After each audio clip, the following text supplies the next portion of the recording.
Morning, अस्सलाम वालेकुम। Rising Pakistan में आपको कहेंगे खुश आमदीद। मेरे साथ है मोहम्मद शोएब, मेरे साथ है सबीन फारूक। राइजिंग पाकिस्तान में आपको कहते हैं वेलकम। इस दुआ इस उम्मीद के साथ कि आज के दिन का आगाज बहुत अच्छा हो चुका होगा या हो रहा होगा, या नहीं हुआ होगा या नहीं हो अगर रहा नहीं हुआ होगा। तो कीजिए। यस कोशिश तो हम यही करते हैं ना, बट देखिए हम कैसे, मतलब ये भी एक आर्ट होता है ना कि आपका मूड खराब हो, इनफैक्ट आपका दिमाग खराब हो, फिर भी जब आप यहाँ पर बैठे आप ऑन एयर आए और you know like you are हा हा हा हा। Okay, I mean it's a good thing. ये एक आर्ट है और ये होना भी चाहिए कि आप कम से कम खुद जो है वो अगर एनर्जेटिक फील नहीं कर रहे तो आप अपनी नहीं, आप एनर्जेटिक फील कर रहे हैं आप अपनी उस एनर्जी को चैनलाइज करें एंड देन यू नो खुश रहें। हाँ, लेकिन जो आपकी बात थी ना, कभी कभी होता है एक चीज आपकी अगर ठीक नहीं है तो जरूरी नहीं कि बाकी सब चीजें और भी तीन चार खराब हो चीजें जाए। जब एक साथ खराब हो तो फिर क्या हो बताएं। बाकी साथ तो ना खराब करें ना। फाइन। देखिए, इट्स इक्वली पॉसिबल कि कुछ चीज़ें आपकी नहीं ठीक चल रही होंगी, वो पर्सनल लाइफ में भी हो सकती हैं, प्रोफेशनल लाइफ में भी हो सकती हैं, बट इट डजंट मैटर कि आप, इट डजंट मीन कि आप बाकी सब चीज़ों पे उसका एक इम्पैक्ट, स्ट्रॉन्ग इम्पैक्ट आने दें। थोड़ा बहुत तो आएगा, लेकिन आपने कैसे उसको मैनेज करना है ये आप पे डिपेंड करता है। तो आपकी जो अपनी स्किल होती है, जो आपकी अपनी एक्सपर्टीज होती है, जैसे आपका हम अपना बाल भी एक्सपीरियंस ऑन एयर होता है। मैनेज कर रहे हैं अभी के बाल अच्छे अच्छे से हो इट्स जाए। ओके, मतलब एक कभी इट्स कभी होता है नॉर्मल। कि गुड हेयर डे नहीं होता, गुड स्किन डे नहीं होता और व्हाट्सएवर, मतलब गुड डे आपका नहीं चल रहा होता, दिन की शुरुआत अच्छी नहीं होती, बट हाँ बेहतर ये होता है कि आपने बाकी का दिन जो है वो बहुत अच्छे से गुजारना है और चीज़ों को बेहतर करना है। ये मैं अपने आप को मोटिवेट कर रही हूँ। गुड डे क्यों नहीं होता वैसे? पता नहीं, हर चीज जो है वो थोड़ी नेगेटिव नेगेटिव हो रही होती है एंड देन यू नो कभी आप अच्छा फील नहीं कर रहे होते तो इट्स ओके, हम सब इंसान आई थिंक इसकी एक वजह ये होती है कि या तो नींद पूरी नहीं होती, या आप वक्त पर नहीं उठे होते, या आपने वक्त पर दिन का आगाज नहीं किया होता। कोई एक चीज ऊपर कुछ नीचे ना हो कुछ चीज जाती ऊपर है, नीचे हो ऊपर जाती नीचे है। हो जाती है जिसकी हाँ। वजह से चीजें। एनी हाउ जी, आज का टॉपिक भी यही होना चाहिए कि कैसे आपने पूरे दिन को आगे मैनेज करना है कि इट्स ओके अगर एक चीज ठीक नहीं हुई तो आपने बाकी चीजों पे उसका इम्पैक्ट नहीं आने देना है एंड आपको अच्छा फील करना है और आपको दूसरों को अच्छा फील कराना और है। इसी That's तरह it. किसी एक मामले में भी अगर चीजें खराब हो गई हैं तो उसका जो इम्पैक्ट है बाकी मामलात में नहीं आना चाहिए। ये बात हम इसलिए भी Absolutely. कर रहे हैं कि आज हमारा एक मौजू भी है। हम अक्सर अपने आसपास देखते हैं कि मियाँ बीवी का झगड़ा या उनकी लड़ाई या उनके सेपरेशन या उनके अलहदगी, इसके बाद जो इम्पैक्ट दो ख़ानदानों पर आता है, बच्चों पर आता है, वो जिस तरह से हम माशरे में देख रहे हैं, जिसकी वजह से बहुत सारे मसाइल पैदा होते हैं। हम कल भी डिस्कस कर रहे थे कि बहुत से बच्चों के जो मेंटल हेल्थ इश्यूज़ हैं उसकी एक बुनियादी वजह ये होती है कि वालिदैन का झगड़ा या वालिदैन की सेपरेशन, और वो इस अंदाज से सेपरेशन कि उसका बहुत नेगेटिव इम्पैक्ट बच्चों पर आ रहा होता है। सो ये कितना ज़रूरी है कि हम इसको अंडरस्टैंड भी करें, ये कितना ज़रूरी है कि हम अपने आसपास अगर ऐसे इश्यूज़ हैं तो उनको भी बैठ के समझाएं कि अच्छा फ़ाइन, आपने नहीं साथ रहना, आप नहीं रहना चाहते, कोई भी रीज़न हो सकती है, बट स्टिल जो हमारा दीन है बड़ा वाज़ेह है इस मामले में कि आपने बाहर एक दूसरे का पर्दा रखना होता है। लेकिन हमारे यहाँ ये होता है कि ज़रा सी बात पे अगर चीज़ें ख़त्म हो जाएं तो उसके बाद पर्दा तो बहुत दूर की बात है, हम कीचड़ भी उछालते हैं। सोशल मीडिया पे आप देखें क्या कुछ हो रहा होता है। सोशल मीडिया पे लोग आते हैं अपने यू नो पार्टनर के अगेंस्ट बातें करना शुरू कर देते हैं। इनफैक्ट मैंने ये भी देखा है कि अभी मामलात ख़राब भी होते हैं, अभी डिवोर्स तक भी मामलात नहीं पहुंचे हुए होते, उस टाइम भी बैश कर रहे होते हैं एक दूसरे को और इस तरह के मामलात हम देख रहे होते हैं सोशल मीडिया पे और मुझे लगता है ऐसे नहीं होना चाहिए। और इनफैक्ट जब डिवोर्स हो जाती है उसके बाद तो जो इनडायरेक्टली जो एक टॉन्ट का सिलसिला चल रहा होता है जिससे लोगों को तो समझ आ जाती है कि किसके बारे में बात की जा रही है। ऑब्वियसली जब आप ऐसी कोई चीज़ लिखेंगे तो आप अपने एक्स के बारे में ही वो बात लिखेंगे। एब्सोल्युटली, तो बहुत ज़रूरी है कि हम इसको ज़रा अंडरस्टैंड करें कि ये इशू हमारी मेंटल हेल्थ को भी डिस्टर्ब करता है और हमारे आसपास जो बाकी जुड़े रिश्ते हैं उनको भी डिस्टर्ब कर रहा होता है। तो why to disturb rest of the person जो कि आपके आसपास हैं।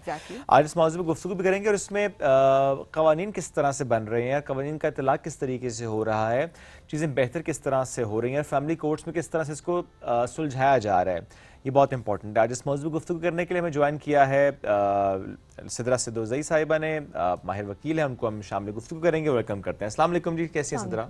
शुक्र अल्लाह का, आप कैसे हैं? अल्हम्दुलिल्लाह बिल्कुल ठीक। सिदरा, बहुत से केसेस आ आपने भी देखे और हम सोशल मीडिया पर भी देख रहे होते हैं, अब तो ड्रामे भी इस मौजू पे हम देखते हैं बन रहे होते हैं।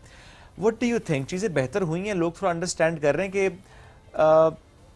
कोर्ट में भले जा भी रहे हों, चीज़ें कोर्ट में हों भी, तब भी चीज़ें बड़ी एमिकेबली सॉर्ट आउट हो रही हैं, बजाय इसके कि एक दूसरे पर गलत इल्ज़ामात लगाना और फिर कैरेक्टर असैसिनेशन और फिर टॉक्सिक कल्चर एंड एवरीथिंग। अच्छा, सबीन ने एक बात की थी अपनी ओपनिंग में कीचड़ उछालने के हवाले से, तो और फिर अभी आपने एक बात की कैरेक्टर असैसिनेशन और टॉक्सिसिटी के बारे में। देखें, अगर तो आप इस सिचुएशन में एक्स हस्बैंड अपनी एक्स वाइफ पे या एक्स वाइफ अपने एक्स हस्बैंड पे किसी किस्म के इल्ज़ामात लगाती है, हमारे पास उसके लिए डेफेमेशन लॉ बहुत क्लियर है। okay. So under that defamation law आप उसको अकाउंटेबल ठहरा सकते हैं किसी भी किस्म की फॉल्स एक्यूजेशन के लिए। फिर सेकेंडली आपने बात की एमिकेबली सॉल्व होने की, दो मैकेनिज्म्स होते हैं, या तो आप कोर्ट में चले जाएं या आप ऑल्टरनेट डिस्प्यूट रेजोल्यूशन के थ्रू अपने मामलात को हल कर लें। जहाँ पे हम देखते हैं कि मोस्टली फैमिली इश्यूज अराइज होते हैं, वहाँ पे घर के बड़े, ख़ानदान के बड़े, उनकी एक कोशिश होती है कि इन चीज़ों को कोर्ट में ना लेके जाया जाए। अगर बात डिवोर्स तक भी जाती है तो उसको आउट ऑफ कोर्ट एक प्रोसीजर है, आप स्टाम्प करते हैं, आप उसके ऊपर लिख के देते हैं, उसके बाद लेटर ऑन आप नादरा के अंदर उसको रजिस्टर करवाते हैं, डिवोर्स रजिस्ट्रेशन सर्टिफिकेट के लिए अप्लाई करते हैं। सो इन चीज़ों में भी मोस्टली पेरेंट्स की या घर के बड़ों की ये एक कोशिश होती है कि ऑल्टरनेट डिस्प्यूट रेजोल्यूशन के थ्रू उन चीज़ों को हल कर लिया जाए instead of going to the court. Okay. अच्छा, इसमें भी निकाह करते वक्त क्या कुछ ऐसी बातें होती हैं, चीज़ें होती हैं जिसका ख्याल रखा जाए तो चीज़ें आगे चल के थोड़ी बेहतर रहती हैं अगर रिश्ता ना भी चले तो? देखिए, निकाह करते वक्त तो ऐसी बातें जहन में भी नहीं आती उस आने भी नहीं टाइम पे चाहिए, तो सही बात है। उस टाइम पे तो everything is good and everywhere it's unicorn and rainbow. तो उस सिचुएशन में चीज़ें आई डोंट थिंक सो कि we live in a society के जहाँ पे इन चीज़ों को वो कहते हैं ना कि मनहूस कंसिडर किया जाता है। हालांकि ये चीज़ें उस मोमेंट के ऊपर आपस में बैठ के सुलह मशवरे से ही एक कुछ शराइत तय हो जानी चाहिए। देखिए, आप कॉन्ट्रैक्ट भी तो करते हैं ना। जब आप कहीं, एंड व्हाट इज निकाह? निकाह इज अ सोशल कॉन्ट्रैक्ट। आप जब कॉन्ट्रैक्ट करते हैं उसके अंदर एक क्लॉज डालते हैं कि in case of any issue हम इसको ADR की तरफ लेके जाएंगे। तो वाई नॉट के पेरेंट्स जो हैं वो निकाह के ही टाइम पे लड़के और लड़की के साथ या एक दूसरी फैमिलीज के साथ बैठ के ये बात करें कि in case of any issue हम being the representative of my daughter, being the representative of my son, हम इन चीज़ों को एमिकेबली सॉल्व करेंगे। आपने एक और बात की थी बच्चों की मेंटालिटी के बारे में। देखिए, चाइल्ड साइकोलॉजी पे हम बात करते ही नहीं है। हम चाइल्ड साइकोलॉजी को, चाइल्ड बिहेवियर को बिल्कुल निगलेक्ट कर देते हैं। मुझे लगता है कि एक बच्चे का ये हक है कि उसको एक ऐसी माँ मिले जो एजिटेटेड ना हो, एक ऐसा बाप मिले जो एग्रेसिव ना हो। जब मियाँ बीवी के आपस के झगड़े सामने आते हैं, बिलीव करें कि मेरे लिए सबसे ज़्यादा पेनफुल होता है फैमिली कोर्ट्स में जाना। मैं जब छोटे छोटे बच्चों को देखती हूँ, एक बच्चा बाप के लिए रो रहा होता है, एक बच्चा माँ के लिए रो रहा होता है, what happens at the end of the day? उन बच्चों को हमारे सामने जो उनके लिए ऑर्डर आ जाता है कि ये बच्चा बाप के पास रहेगा और ये बच्चा माँ के पास रहेगा। तो इटसेल्फ ये बच्चों के लिए बहुत बड़ा ट्रॉमा है। एक बच्चा जिसकी उम्र हार्डली 6, 7, 8 साल है, आपने उसको बचपन से कोर्ट कचहरी दिखा दी।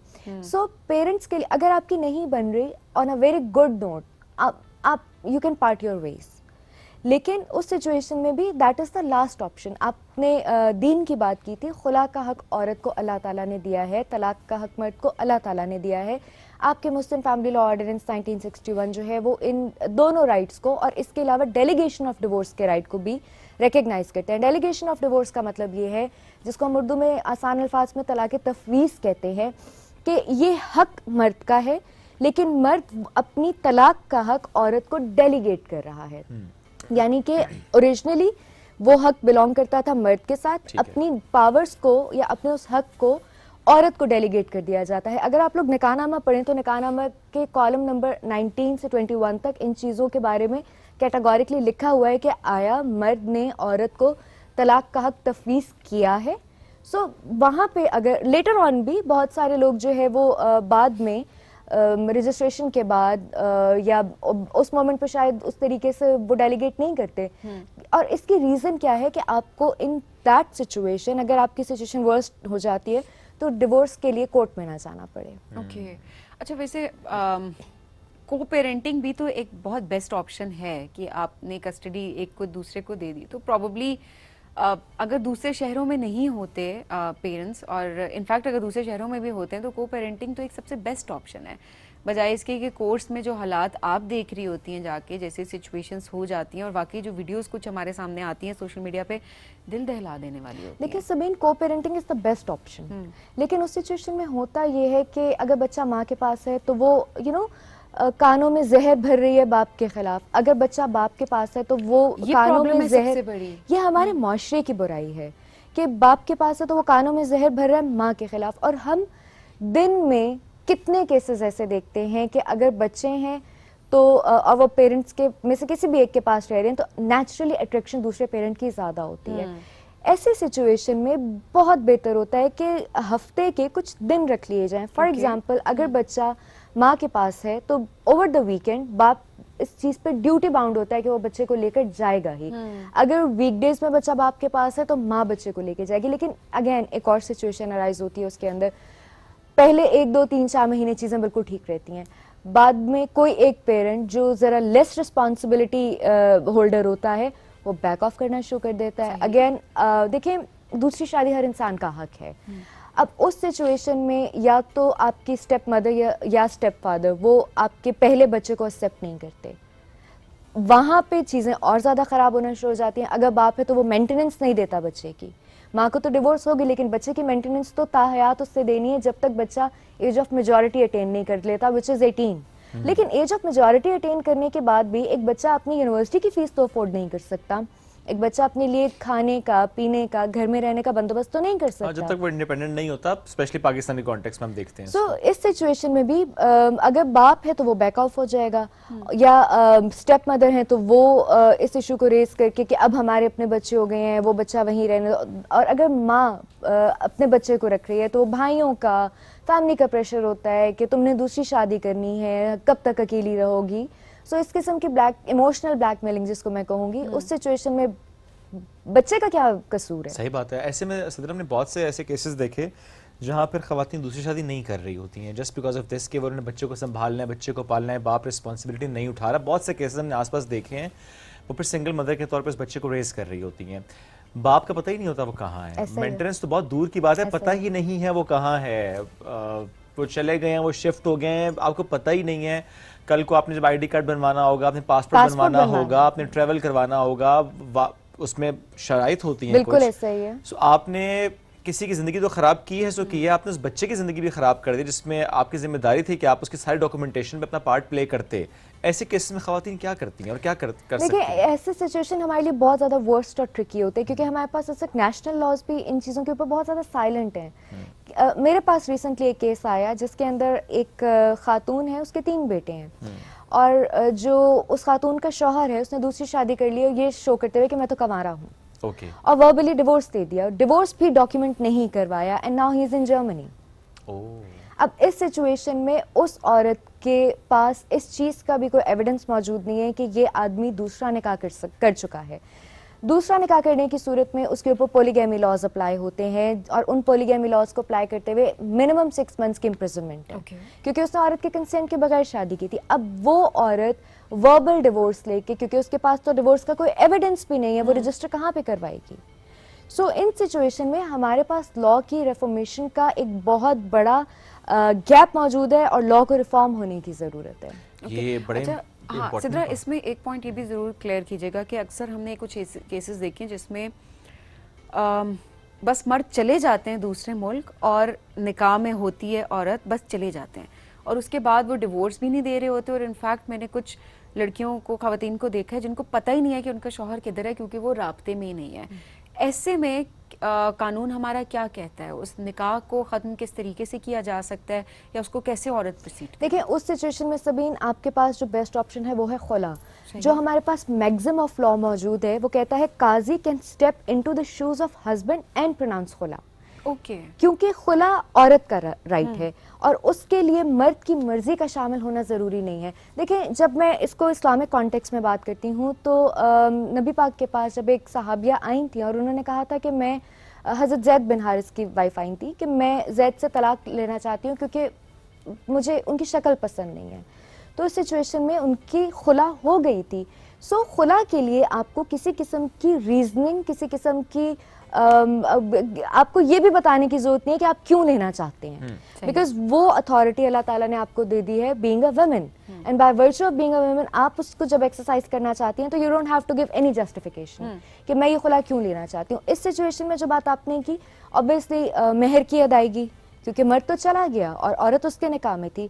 जो सबसे बड़ा जुल्म होता है वो ये होता है कि मेहर अदा नहीं हुआ होता, मेंटेनेंस नहीं मिल रही होती। अभी it's been a month, Supreme Court का एक बहुत लैंडमार्क डिसीजन आया है कि औरत की मेंटेनेंस के लिए रुखसती शर्त नहीं है, सिर्फ निकाह में होना इटसेल्फ एक वैलिड कंडीशन है उसकी मेंटेनेंस के स्टार्ट होने के लिए। सही।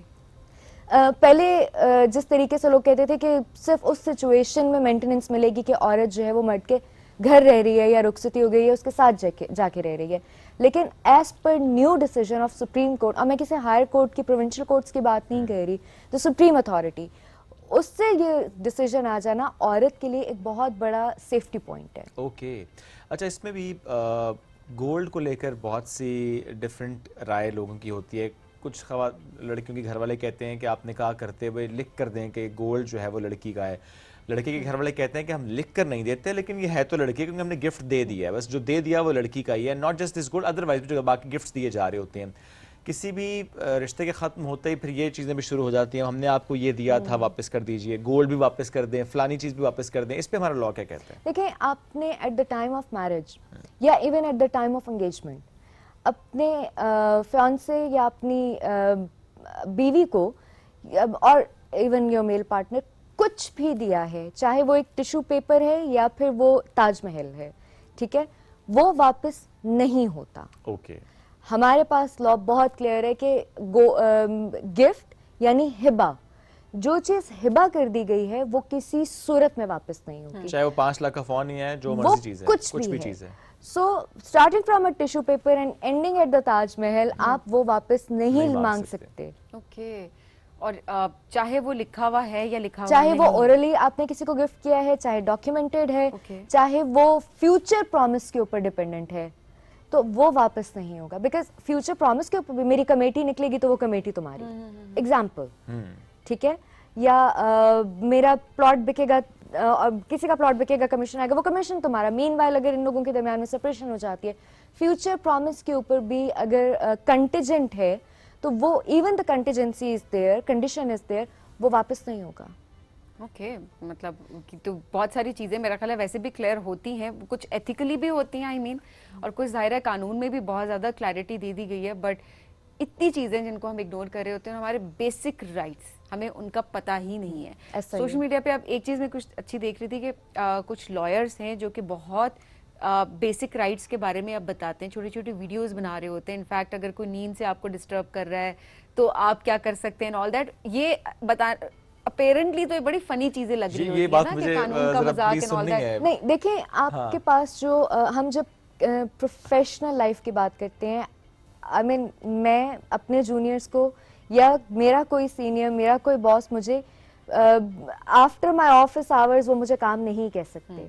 ओके सो ये मैं इस प्लेटफॉर्म पे बैठ के बात कर रही हूँ कि रात 10 बजे के बाद मेरा अपना ये एक रूल है कि रात 10 बजे के बाद ना मैं किसी को मैसेज करूंगी, ना मैं किसी के मैसेज का रिप्लाई करूंगी, बिकॉज मेरी एक पर्सनल लाइफ है, मेरी एक पर्सनल लाइकिंग्स डिसलाइकिंग्स हैं। मैं एक प्रोफेशन में हूँ, लेकिन उसके अलावा मैं एक इंसान भी हूँ, तो मैं बिल्कुल उन चीज़ों, और ये चीज़ें हमारे यहाँ इन चीज़ों का कॉन्सेप्ट नहीं है, लेकिन आप वेस्ट में देखें या डेवलप्ड कंट्रीज़ में देखें तो वहाँ पे तो आपके अगेंस्ट इन चीज़ों के ऊपर प्रॉपर कार्रवाई शुरू हो जाती है कि आपने मेरे पीस ऑफ माइंड को डिस्टर्ब किया, सो इस सिचुएशन में डैमेजेस क्लेम करते हैं लोग। Exactly.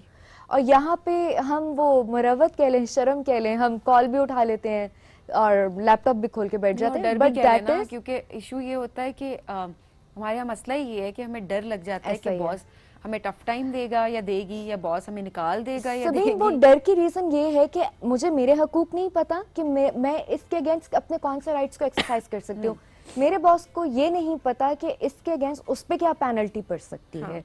सो इन सिचुएशंस में अगर हमारे पास दोनों को राइट्स की इंफॉर्मेशन है या और ड्यूटीज की इंफॉर्मेशन, बिकॉज ये मेरे बॉस का ड्यूटी है कि वो मुझे डिस्टर्ब नहीं करेंगे, ये मेरा राइट है कि मैं डिस्टर्ब नहीं होंगी। अगर उसकी वजह से मुझे किसी किस्म का स्ट्रेस, डिस्ट्रेस, अनकंफर्ट आ रहा है तो आई कैन टोटली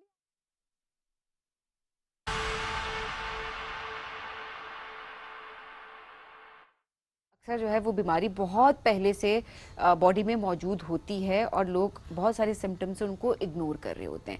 अब ये कितनी आम बीमारी होती जा रही है अनफॉर्चुनेटली, उस हवाले से कुछ स्टैट्स भी हमारे पास मौजूद है। WHO के मुताबिक हर साल फेफड़ों के कैंसर से 2.3 मिलियन से ज़्यादा केसेस की तशखीस होती है और सालाना जो है इसमें 1.8 मिलियन से ज़्यादा अमवात होती हैं।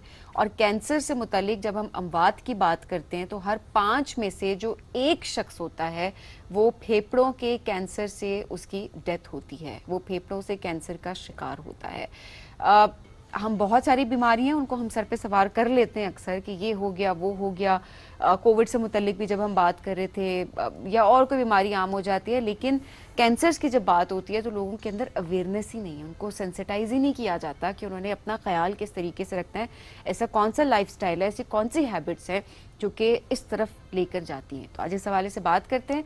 हमारे साथ इस वक्त मौजूद हैं जी पल्मोनोलॉजिस्ट हैं डॉक्टर मुर्तज़ा काज़मी साहब। अस्सलाम वालेकुम डॉक्टर साहब, कैसे हैं? बहुत शुक्रिया प्रोग्राम में ज्वाइन करने के लिए। ऑन्कोलॉजिस्ट हैं डॉक्टर आसिफ मसूद साहब। अस्सलाम वालेकुम डॉक्टर साहब, कैसे हैं? बहुत शुक्रिया आप दोनों का प्रोग्राम में ज्वाइन करने के लिए। डॉक्टर साहब, मुर्तज़ा साहब आपसे शुरू करेंगे। क्या इब्तदाई अलामात होती हैं जिनको लोग इग्नोर कर देते हैं, और स्पेशली ये स्टैट्स जो हमारे सामने हैं तो बहुत अलार्मिंग है? जी बहुत शुक्रिया, अब ये बहुत इम्पोर्टेंट सवाल है आपका।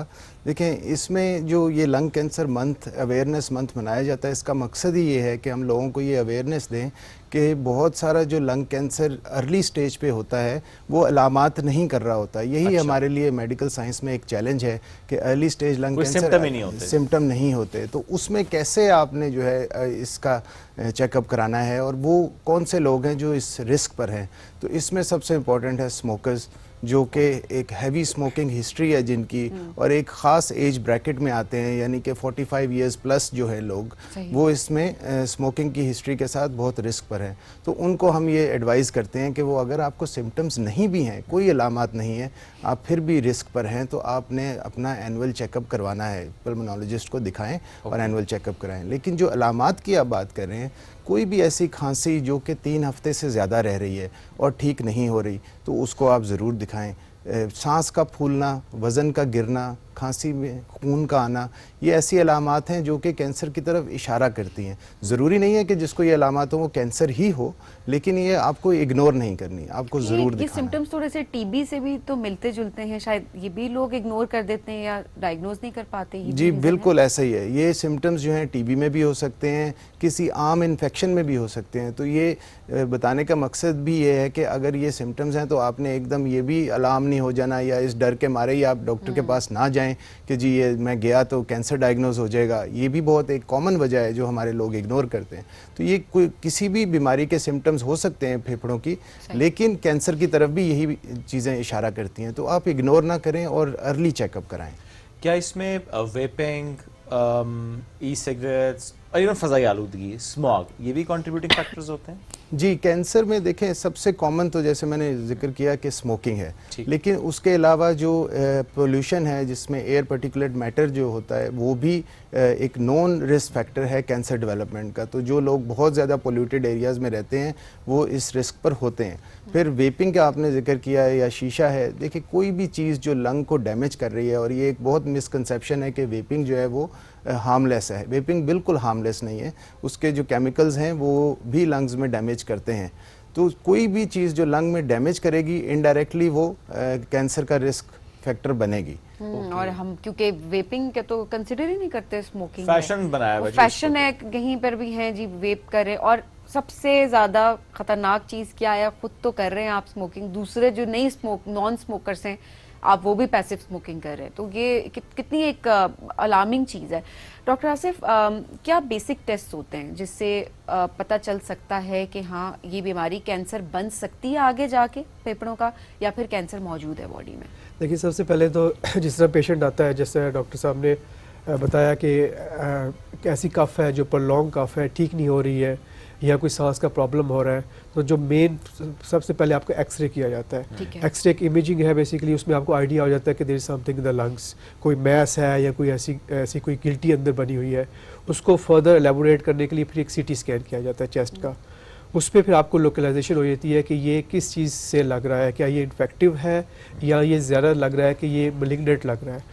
तो उसको फिर अगेन रूल आउट करने के लिए सुई का टेस्ट किया जाता है जिसको बायोप्सी कहते हैं। ओके। ठीक है, आपके इस प्रोग्राम के ताल्लुक से मैं थोड़ा सा ये भी करना चाहूँगा कि सुई के टेस्ट आप लोगों का मिथ है कि सुई नहीं लगानी, हमने सुई लगाएंगे तो फैल जाएगा, और आमतौर पे कैंसर होता है वो सुई नहीं लगाते। हमारे पास जब पेशेंट आते हैं वो स्टेज 4 पे आते हैं, उनसे कहते हैं आप पहले क्यों नहीं आए, कहते हैं हमें जी किसी ने कहा था सुई लगाना है तो सुई हमने नहीं लगाई, अब वो 1 साल या 6 महीने में वो स्टेज 4 हो गया है, अब हम आपके पास आ गए हैं। ठीक है, तो अल्टीमेटली तो सुई लगानी पड़ती है, और अब जब सुई लगाते हैं वो स्टेज 4 होता है, ज़रा उसका सर्वाइवल 2 या 3 माह के अंदर होता है, वो फौत हो जाता है।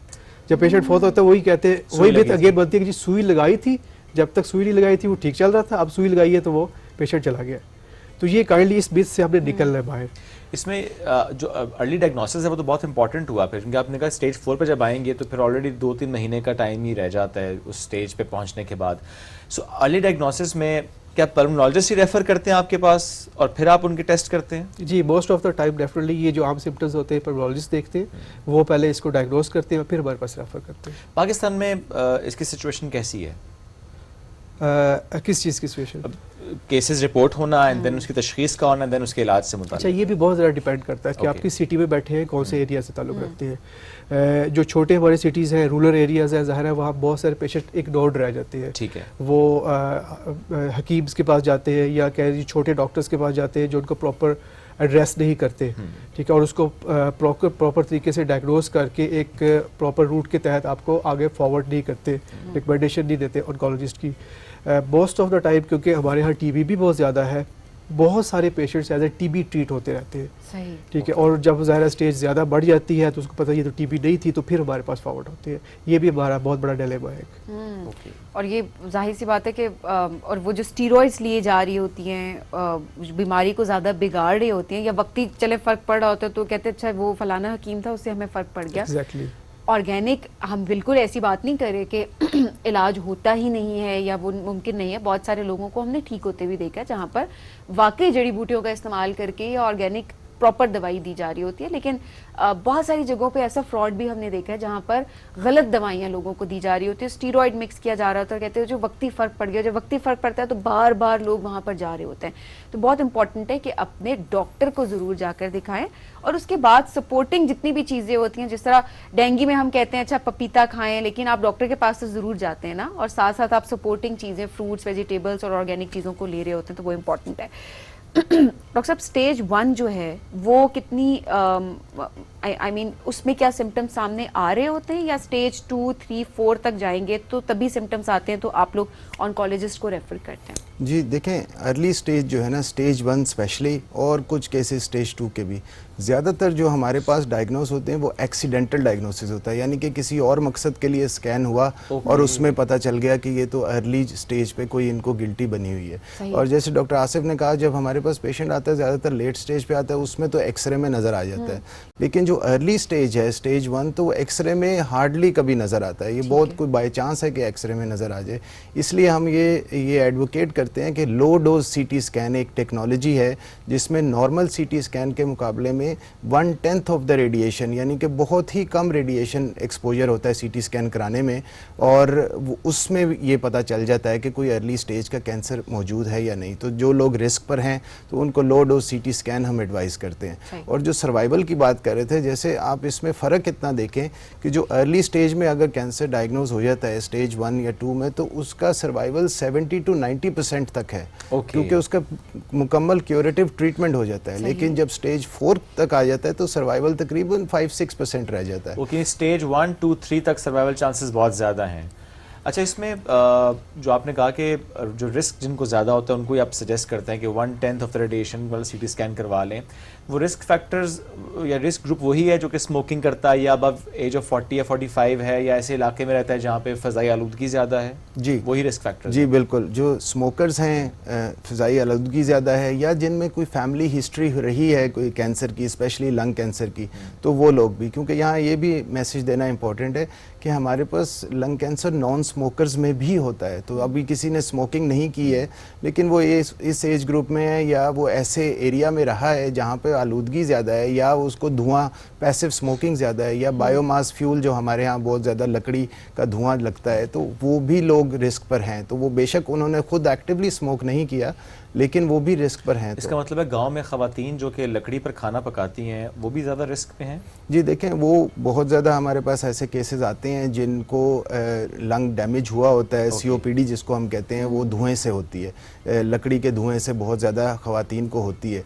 तो इवेंचुअली वो भी इनडायरेक्टली एक लंग कैंसर का रिस्क फैक्टर बन रहा होता है। पूरी दुनिया में इस टाइम लंग कैंसर जो बढ़ने की एक वजह ये भी है कि अब ख़वातीन में भी कैंसर जो है वो काफ़ी ज़्यादा डायग्नोज हो रहा है, लंग कैंसर।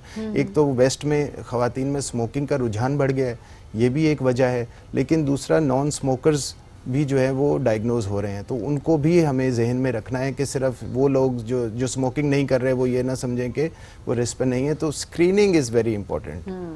और वो कोई भी है, आपने क्या एनुअल स्क्रीनिंग की बात की है कि साल में एक मरतबा चेकअप करवा दें, 6 महीने में एक मरतबा करवाएं डॉक्टर को, प्रॉपर जो हेल्थ स्क्रीनिंग है? साल में एक दफ़ा रिकमेंडेड है। दुनिया में मुख्तलिफ जगह पे लंग कैंसर स्क्रीनिंग प्रोग्राम्स शुरू हो चुके हुए हैं, और साल में एक दफ़ा जो है वो चेकअप होता है। उसके स्कैन की फिर फाइंडिंग्स पे डिपेंड करता है कि फिर उस पर फर्दर डिसाइड होता है कि नेक्स्ट स्कैन कब होना चाहिए, बट यूजुअली अगर ठीक है तो वो साल में एक दफ़ा बहुत होता है। डॉक्टर आसिफ, क्या कोविड के बाद हमारी health generally as population disturb हुई है? हमारे लंग्स ज़्यादा मुतासर हुए हैं? या आई गेस सो।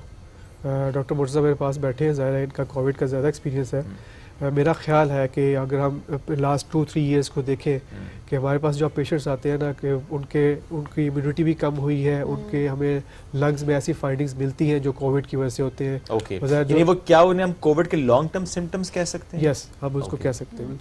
अच्छा, नहीं, इसमें अक्सर जब जिन लोगों को कुछ को कोविड हुआ था तो ज़्यादातर लोग थे जो एक्सरे करवाते थे। जब तो एक्सरे करवाते थे तो उसमें कुछ निशान आ रहे होते थे, ओवरऑल हेल्थ उनकी बेहतर होती थी। वही सिम्टम्स हैं जो कि दूसरे किसी के सिम्टम्स हैं, बट वो निशान आते थे। और कुछ जो एक्सरे करवाते थे उन लोगों के कोई सिम्टम नहीं आते थे, उनका एक्सरे क्लियर आता था। डॉक्टर साहब, इसको भी थोड़ा एलैबोरेट कीजिएगा, क्या वो कोई डेंजरस साइन था या उसके लॉन्ग टर्म कोई सिम्टम्स हैं, या बस किसी का आ गया साइन किसी का नहीं आया?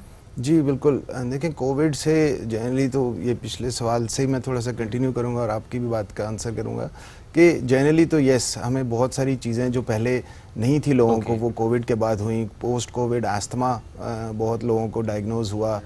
उसके अलावा जो फाइब्रोसिस है, यानी कि वो निशान जो आपने जिक्र किया, कोविड इतनी वेरिएबल डिजीज़ थी कि बाज़ लोगों को बहुत सीवियर कोविड होके भी रिकवर हो गए और बाज़ लोगों को वैसे सिम्टम्स कम आए लेकिन निशान बहुत ज़्यादा आ गए, चेस्ट पे डैमेज बहुत हुआ, और बाज़ लोगों को सिम्टम्स कुछ खास नहीं हुए, रिकवर भी अच्छे हो गए लेकिन निशान रह गए। अच्छा, वो जो निशान है यूजुअली हम अपनी टर्म में उसको फाइब्रोसिस कहते हैं। वो लोकलाइज्ड पोस्ट इन्फेक्शन फाइब्रोसिस होता है, यानी कि उसका मतलब ये है कि इन्फेक्शन होके वहाँ से गुजर गया और वो अपना एक स्कार छोड़ गया लंग्स के अंदर। तो यूजुअली मेजॉरिटी केसेस में ये निशान बढ़ते नहीं हैं, ये ऐसे ही रहेंगे और ये कोई आपको डैमेज मजीद नहीं करेंगे, तंग भी नहीं करेंगे। लेकिन there are very few cases जिसमें ये देखने में आया कि कोविड के बाद जब निशान बने तो फिर वो बढ़ते ही गए, और वो एक अलग डिजीज कैटेगरी है जिसको हम फाइब्रोसिस की तरह ट्रीट करते हैं। और वो कोविड की वजह से ही हुआ? जी, कोविड से पहले नहीं थे और बाद से ट्रिगर हुए, फॉर वन रीजन और दी अदर ट्रिगर हुए और फिर वो बढ़ते ही गए। क्या स्टडीज वैसे ये हुई हैं या हो रही हैं कि कोविड के बाद ये जो इतने इश्यूज जिस आपने भी कहा, आप भी इसको कह रहे हैं, हमारी हेल्थ को देखते हुए, हमारी इम्यूनिटी को देखते हुए एंड हमारे लंग्स को फॉर श्योर, कुछ स्टडीज हुई हैं कि रीज़न क्या थी? क्या उसकी रीज़न सिर्फ ये थी कि कोविड का समझ नहीं आया किसी पे क्या इम्पैक्ट था, या कि उसकी रीज़न थी कि हमने उसका सही तरीके से इलाज नहीं किया, या कि कुछ केसेस में वैक्सीन का भी डिफरेंट इम्पैक्ट था? देखिए, इस पे स्टडीज़ तो बहुत मुख्तलिफ इसके एस्पेक्ट्स पे हुई हैं, treatment, diagnosis, impact, long term Covid symptoms, ये अभी भी स्टडीज़ चल रही हैं। लेकिन जाहिर है कि जब एक नई डिजीज़ आई और शुरू में किसी को नहीं पता था कि इसको ये बिहेव कैसे करेगी और इसको ट्रीट कैसे करना है, so obviously that took some time. फिर वैक्सीन्स जब आई तो उसने ओवरऑल एक इम्यूनिटी बिल्ड की, तो अब कोविड अभी भी है लेकिन it's just like a normal flu. और वो तो है, और खुद से जो लोग एंटीबायोटिक्स खाना शुरू हो गए थे वो भी हमने देखा कि किस तरीके से खुद से घर में, और मैंने लोगों को 14-14 दिन खाते देखी है वो दवाई, और डॉक्टर से नहीं उन्होंने रुजू किया इस हवाले से। और ऑब्वियसली कोविड ने कुछ किया ना हो, उन दवाइयों ने बहुत सारा बेड़ा गर्क कर दिया, वो स्टमक का भी कर दिया और वो ओवरऑल हेल्थ का भी कर दिया। भी आ गई ना। हाँ, मतलब आइंदा खुदा ना खास्ता कोई आपको अगर होगी बीमारी तो वो एंटीबायोटिक असर ही नहीं करेगी, असर ही नहीं कर रही होती इस लिहाज से। डॉक्टर साहब, लंग कैंसर के ज़्यादा केसेस यंगस्टर्स में डायग्नोज हो रहे हैं, किस एज ग्रुप में ज़्यादा हो रहे हैं? जिस तरह डॉक्टर साहब ने कहा कि फीमेल्स के तो हो रहे हैं, लेकिन एज ग्रुप को अगर हम कैटेगराइज करें तो कौन पीक पे है? वर्ल्ड वाइड जो इसका मेन एज ग्रुप है ना, दैट इज़ आफ्टर 50s के बाद 60-70 जो ईयर्स हैं, इसमें ज़्यादातर कैंसर के केसेस इसी में रिपोर्ट होते हैं। ओके। बहुत ऐसे कम पेशेंट्स हैं, मैं कहूँगा अबाउट 5 to 10% जिसमें हमें अर्ली एज में भी हमारे पास पेशेंट्स आते हैं, 40s में या अर्ली 50s में। इसके इलाज के बारे में भी बताएं, क्योंकि किसी और कैंसर से मुतालिक जब हम बात करते हैं हम कहते हैं कि उसमें रेडियोथेरेपी भी है, उसमें कीमोथेरेपी भी है, उसमें सर्जरी भी है, रिमूव कर देते हैं। आप ज़रा लंग्स को रिमूव तो नहीं कर सकते पूरे के पूरे, सो इसमें किस तरह से इलाज होता है फिर? जिस तरह बाकी कैंसर्स में होता है मल्टी मोडालिटी का मतलब होता है कि डिफरेंट चीज़ों के साथ इसका इलाज करना है, एंड इट ऑल डिपेंड्स कि आपकी स्टेज क्या है। अर्ली स्टेज है तो सर्जरी, सिर्फ अगर सर्जरी हो जाए उसको पूरा निकाल दिया जाए, दैट इज़ इनफ, उसमें और कुछ करने की ज़रूरत नहीं होती। अगर एडवांस स्टेज है तो डेफिनेटली उसमें सर्जरी का भी रोल होता है, डिपेंड करता है कि सर्जरी हो सकती है, रेडिएशंस का भी रोल होता है, कीमोथेरेपी का भी रोल होता है। और आजकल लेटेस्ट जो ट्रेंड चल रहा है कैंसर थेरेपीज़ में वो है नेक्स्ट जनरेशन सीक्वेंसिंग। ये क्या चीज़ होती है कि आपका जीन, कि मुझे कैंसर क्यों हुआ, definitely there is some mutation in my gene, ठीक है, उसको आइडेंटिफाई किया जाए, उस जीन के अगेंस्ट एक टारगेट बनाया जाए, एक थेरेपी, आपकी ही थेरेपी एक बनाई जाए कि वो उस म्यूटेशन को वो रिकवर करे। अच्छा। वो थेरेपी उसको कवर करे, जिसको कहते हैं टारगेटेड थेरेपीज। ये हो रही है पाकिस्तान में? ये हो रही है जी। अच्छा जी। और ये किसी भी कैंसर में होती है? ये जी मोस्ट ऑफ द कैंसर्स में अब आहिस्ता आहिस्ता इसमें आ रहा है। ओके, यानी पर उसमें क्या रेडियोथेरेपी, कीमोथेरेपी और सर्जरी नहीं करनी? नहीं, उसमें बाकी सब कुछ होता है। अच्छा, लेकिन जैसे मैं लंग कैंसर के हवाले से बताऊंगा, स्टेज 4 जब कैंसर हमारे पास आता है, जो स्टेज 4 का मतलब आमतौर पर ये कहते हैं जो फैल गया है, जो बाकी के और बॉडी पार्ट में भी चला गया है, तो उसमें हम एनजीएस टेस्टिंग सबसे पहले भिजवाते हैं। एनजीएस टेस्टिंग में अगर हमें कोई मॉलिक्यूल मिल जाता है कि जी ये इसका कैंसर इस मॉलिक्यूल के खिलाफ चल सकता है, और अगर वो पाकिस्तान में अवेलेबल है, वैसे तो about 80% of molecules not available in Pakistan yet, 20% की अवेलेबिलिटी हो रही है और रैपिडली आ रहे हैं, तो फिर अब वो मॉलिक्यूल ही उसको दे देते हैं, that is in the form of usually a tablet. अच्छा जी, वो इस्तेमाल करता रहता है, फिर अब उसको फॉलो करते रहते हैं एवरी 3 मंथ्स के बाद, 6 मंथ्स के बाद विद सीटी स्कैन, अगर रिस्पॉन्ड कर रहा है तो वो चलता रहता है पेशेंट्स, और उससे ठीक हो जाता है। जी ठीक, बिल्कुल। मैं ये नहीं कहूँगा स्टेज 4 रिकवरेबल नहीं होती, स्टेज 4 मैनेजेबल होता है, कंट्रोल हो जाता है, बेहतर हो जाता है, उसको एक अच्छा लाइफ स्पैन मिल जाता है। कौन सी ऐसी गलतियां हैं जो कि कैंसर के इलाज में लोग कर रहे होते हैं? जैसे एक तो आपने शुरू में बता दिया कि आपने डायग्नोसिस जल्दी नहीं कराया, बायोप्सी नहीं कराई, फैल गया, इसके अलावा और कौन सी गलतियां होती हैं? जो मेरे गलती होती है आमतौर पे, जो हमारे शिफा इंटरनेशनल में हम लोग करते हैं, एक मल्टी मोडालिटी एक मीटिंग बिठाते हैं जिसको MDT कहते हैं, ट्यूमर बोर्ड्स होते हैं। ऐसा जो केस आता है उसमें डॉक्टर बुट्सा भी बैठे होते हैं, हमारे रेडियोलॉजिस्ट भी होते हैं, हमारे पैथोलॉजिस्ट भी होते हैं, और मेरे और कोलीग्स भी होते हैं। उसमें हम मिल के एक डिसाइड करते हैं कि ये इंडिविजुअल पेशेंट्स है, ये इसकी स्टेज है, तो हमें क्या करना चाहिए। डेफिनेटली उसमें सर्जन भी होता है। तो ये जो हमारी अप्रोच है ना, MDT की अप्रोच, मल्टी मोडालिटी अप्रोच, जो सारी दुनिया में की जाती है, इससे आपकी क्वालिटी बढ़ती है, आपकी ट्रीटमेंट की क्वालिटी बढ़ती है, अल्टीमेटली फ़ायदा पेशेंट्स को होता है। लेकिन हमारे ऐसे सेंटर्स जहाँ ये लोग नहीं करते या वहाँ पे ये सारी अवेलेबिलिटी नहीं होती, तो वो एक डॉक्टर कभी भी ये डिसाइड नहीं कर सकता। अगर मैं कीमो का डॉक्टर हूँ फॉर एग्जांपल, मैं कहूँगा यार कीमो ही मैं इस पेशेंट को दूंगा, बस कीमो इज द अल्टीमेट वे। आप उसमें एक्सपर्टीज रखते हैं? जी, मैं कभी सर्जन से नहीं पूछूंगा यार सर्जरी भी हो सकती है, मैं कभी रेडिएशन ऑन्कोलॉजी से नहीं पूछूंगा कि रेडिएशन भी हो सकती है। ये थोड़ा सा डिलेमा पाकिस्तान में है। और जहाँ पे सेटअप्स ऐसे हैं जहाँ पे ग्रुप ऑफ डॉक्टर्स हैं या पैनल है, तो वहाँ पे चीज़ें बेहतर हैं। क्या डॉक्टर साहब ये कैंसर एक से दूसरे शख्स में फैलता भी है? नहीं, ये सबसे बड़ी बात है, ये बहुत लोगों का मिथ है। हमसे लोग अक्सर पूछते हैं जी हम वो मेरी माँ है, मैं इसका इसके साथ खाना खा सकता हूँ क्या, मेरे बच्चे इसको हक कर सकते हैं, इसके साथ बैठ सकते हैं, स्पाउस को लेकर? एग्जैक्टली। तो हम कहते हैं जी एक शर्त में आपको शर्ती एक बात बताता हूँ कि आपका कैंसर इनको नहीं लग सकता, लेकिन आपकी बीमारी इनको लग सकती है क्योंकि ये इम्यूनो कॉम्प्रोमाइज्ड है। कोई भी वायरल डिजीज है तो वो लग सकती है, कोई भी इन्फेक्शन है वो हो सकता है पेशेंट, हाँ जी, पेशेंट को लग सकता है, लेकिन कैंसर उसका किसी और को नहीं लग सकता, उसकी फैमिली में। ये मिथ्स हैं जिनके बारे में बात करना बहुत इंपॉर्टेंट है, बिकॉज लोग इन चीज़ों को लाइट नहीं ले रहे होते। अच्छा, क्या इसमें जेनेटिक्स का भी रोल होता है कि फैमिली हिस्ट्री अगर है, माँ को है तो फिर बेटे को या बेटी को ख्याल रखने की बहुत ज़रूरत है। क्या ये वाला भी होता है जिस तरह ब्रेस्ट कैंसर में हम ये डिस्कस कर रहे होते हैं कि अगर माँ को हुआ है या फैमिली में किसी को है तो आगे रिस्क पे हैं आपको बच्चे। रिस्क पे हैं आप? जी बिल्कुल, इस जेनेटिक्स का काफ़ी हद तक रोल है, लेकिन अभी लंग कैंसर में ऐसा प्रूवन रोल नहीं है। Okay. हमारे पास कोई ऐसी चीज़ अभी आइडेंटिफाई नहीं हुई, हम कह सकते हैं जिसके बेस पे हम कहें जी आपको इतने % होगा। जैसे ब्रेस्ट में है ब्रैका जीन है, हमें पता है ब्रैका जीन पॉजिटिव हो तो 50% चांस बढ़ जाता है कि उसके सब लिंक्स में कैंसर होने का। अच्छा। लेकिन अभी लंग में हमारे पास ऐसी कोई जीन आइडेंटिफाई नहीं हुई। ओके, लास्ट डॉक्टर मुर्तज़ा, आगाही के लिए हम लोग क्या कर रहे हैं? और चूंकि आपके पास पेशेंट्स पहले आते हैं, उनके पास तो तब पहुंचे कि जब उन्हें पता कैंसर है। जी, आगाही के लिए एक तो जैसे आज का प्रोग्राम बहुत इम्पोर्टेंट है, इसी तरह हम पब्लिक अवेयरनेस कैंपेन्स करते हैं, लोगों को ये आगाही देते हैं कि जी देखें आपने अर्ली स्टेज पे कौन लोग रिस्क पर हैं, किस तरह से अर्ली स्टेज पे प्रेजेंट किया जा सकता है, कैसे चेकअप्स कराए जा सकते हैं। तो मुख्तलिफ जगहों पे हम जाके जो है वो लेक्चर्स भी देते हैं ताकि लोग, और सोशल मीडिया पे भी हम कंटेंट देते हैं ताकि लोगों को ये ज़्यादा से ज़्यादा अवेयरनेस हो। और जैसे अब आप ये देखें कि इसका एक एग्जांपल मैं आपको ये देता हूँ कि आप दुनिया में इस time breast cancer, prostate cancer कितनी एक मोज़ी अमराज थे, और अब वो कैंसर जो कहा जाता है कि अगर अच्छे कैंसर्स में से कोई कैंसर्स हैं तो वो ये हैं, वो इसलिए कि स्क्रीनिंग की वजह से इनका ट्रीटमेंट इतना बेहतर हो गया, ओवर द ईयर्स इतना बेहतर हो गया कि अब इनके इलाज बहुत अच्छे हैं और लोग सर्वाइव बहुत अच्छा करते हैं। इसीलिए स्क्रीनिंग बहुत इंपॉर्टेंट है। तो हम लंग कैंसर में भी यही कोशिश कर रहे हैं कि ज़्यादा से ज़्यादा लोग जो स्क्रीन करवाएंगे तो अर्ली स्टेज पे आएंगे तो इसका सर्वाइवल बेहतर होगा। तो पब्लिक अवेयरनेस कैंपेन्स बहुत इंपॉर्टेंट हैं। हमने एक लोकल हमने रिसर्च की इस्लामाबाद, रावलपिंडी में उन लोगों पर जो कि एजुकेटेड हैं और एम्प्लॉयड हैं, तो अच्छी ऑर्गेनाइजेशंस में काम कर रहे हैं, उनका हमने तकरीबन 400 लोगों का सर्वे किया। और उसमें हमने ये फाइंड किया कि तकरीबन सिर्फ 18% लोगों को स्क्रीनिंग या लंग कैंसर के बारे में कोई इन्फॉर्मेशन है। तो यानी कि बहुत बड़ी तादाद है जिनको इन्फॉर्मेशन ही नहीं है। तो ऐसे लोगों को हम टारगेट कर रहे हैं, और यही आप जैसे लोगों के साथ मिलके प्रोग्राम्स करके हम लोगों को आगाही दे सकते हैं। बहुत इंपॉर्टेंट भी है अवेयरनेस के पर्सपेक्टिव से। आखिर में हम यही बात ज़रूर करेंगे कि खुद भी बचें और दूसरों को भी बचाएं। मैं दूसरों को बचाने के पर्सपेक्टिव से ये बात ज़रूर करूँगी, जो स्मोकर्स हैं बिल्कुल ख्याल नहीं रखते। महफिल में बैठे हुए आप स्मोकिंग कर रहे हैं, दूसरा शख्स नॉन स्मोकर है, बट आपकी स्मोकिंग की वजह से उसकी भी सेहत मुतासर हो रही है।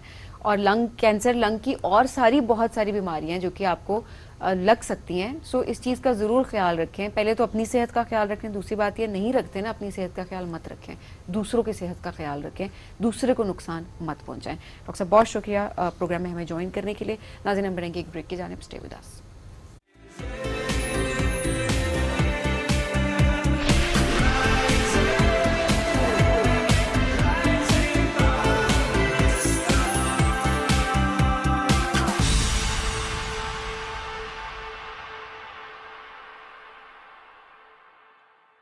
पानी गर्म हो गया, चल नेस्कैफे बना दे। ये तो रोज बनाते हैं, आज तुम बना लो। एक मग में एक सैशे डलता है। एक मग में एक शाही घंटा है। पहले गर्म पानी, फिर दूध और चीनी।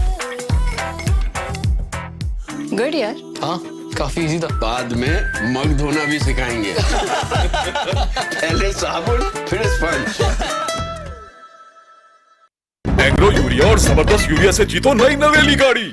अपना कूपन कोड, नाम, शहर और शनाख्ती कार्ड नंबर 9986 पर SMS करें। जितनी ज्यादा बोरियां उतना ज्यादा जीतने का मौका। 1 साल का होते ही इसकी शरारतें और भी बढ़ती जा रही हैं। लेकिन इस सब में इसकी हिफाजत और सही ग्रोथ मेरे लिए सबसे ज्यादा अहम है।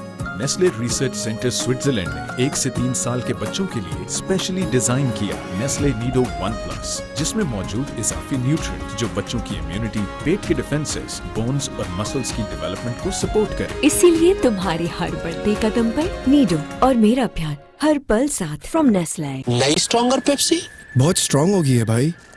कितनी? सोचो, पेप्सी तुम्हारे हाथ में है। जब सोच के इतनी फील आ गई तो पी के तो न्यू स्ट्रॉन्गर पेप्सी खुद ट्राई करके देखो।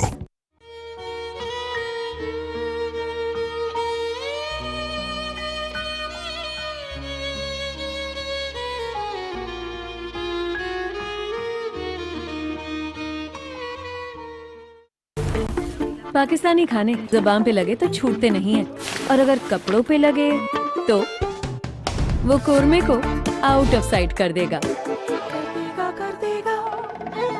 कढ़ाई से भी फाइट कर लेगा। कौन? ब्राइट, क्योंकि नए ब्राइट का बेस्ट एवर फॉर्मूला गहराई से दाग निकाले। आपके रेस्टोरेंट का मेन्यू आपकी यूनिफॉर्म में भी नजर आता है। इसीलिए तो ये काम ब्राइट और आपको दिया जाता है। पानी गर्म हो गया, चल नेस्कैफे बना दे। ये तो रोज बनाते हैं, आज तुम बना लो। एक मग में एक सैशे डलता है। एक मग में एक सैशे डलता है। पहले गर्म पानी, फिर दूध और चीनी।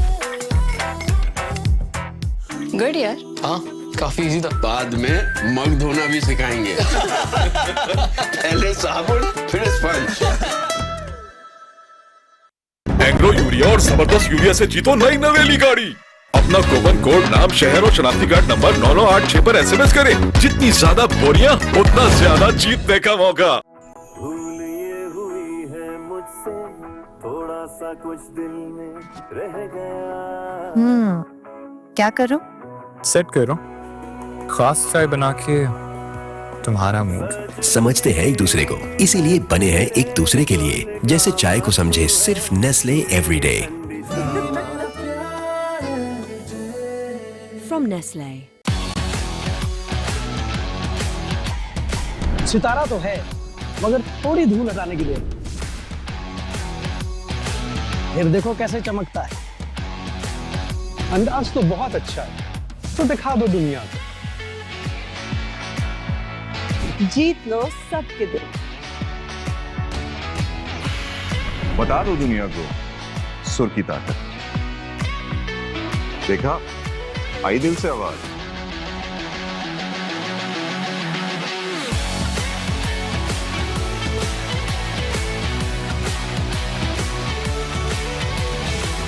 पाकिस्तान आइडल, आई दिल से आवाज।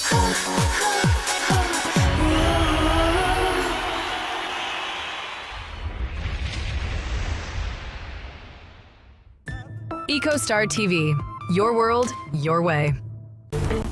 पाकिस्तानी खाने ज़बान पे लगे तो छूटते नहीं हैं, और अगर कपड़ों पे लगे तो वो कोरमे को आउट ऑफ साइट कर देगा। कढ़ाई से भी फाइट कर लेगा। कौन? ब्राइट, क्योंकि नए ब्राइट का बेस्ट एवर फॉर्मूला गहराई से दाग निकाले। आपके रेस्टोरेंट का मेन्यू आपकी यूनिफॉर्म में भी नजर आता है। इसीलिए तो ये काम ब्राइट और आपको दिया जाता है।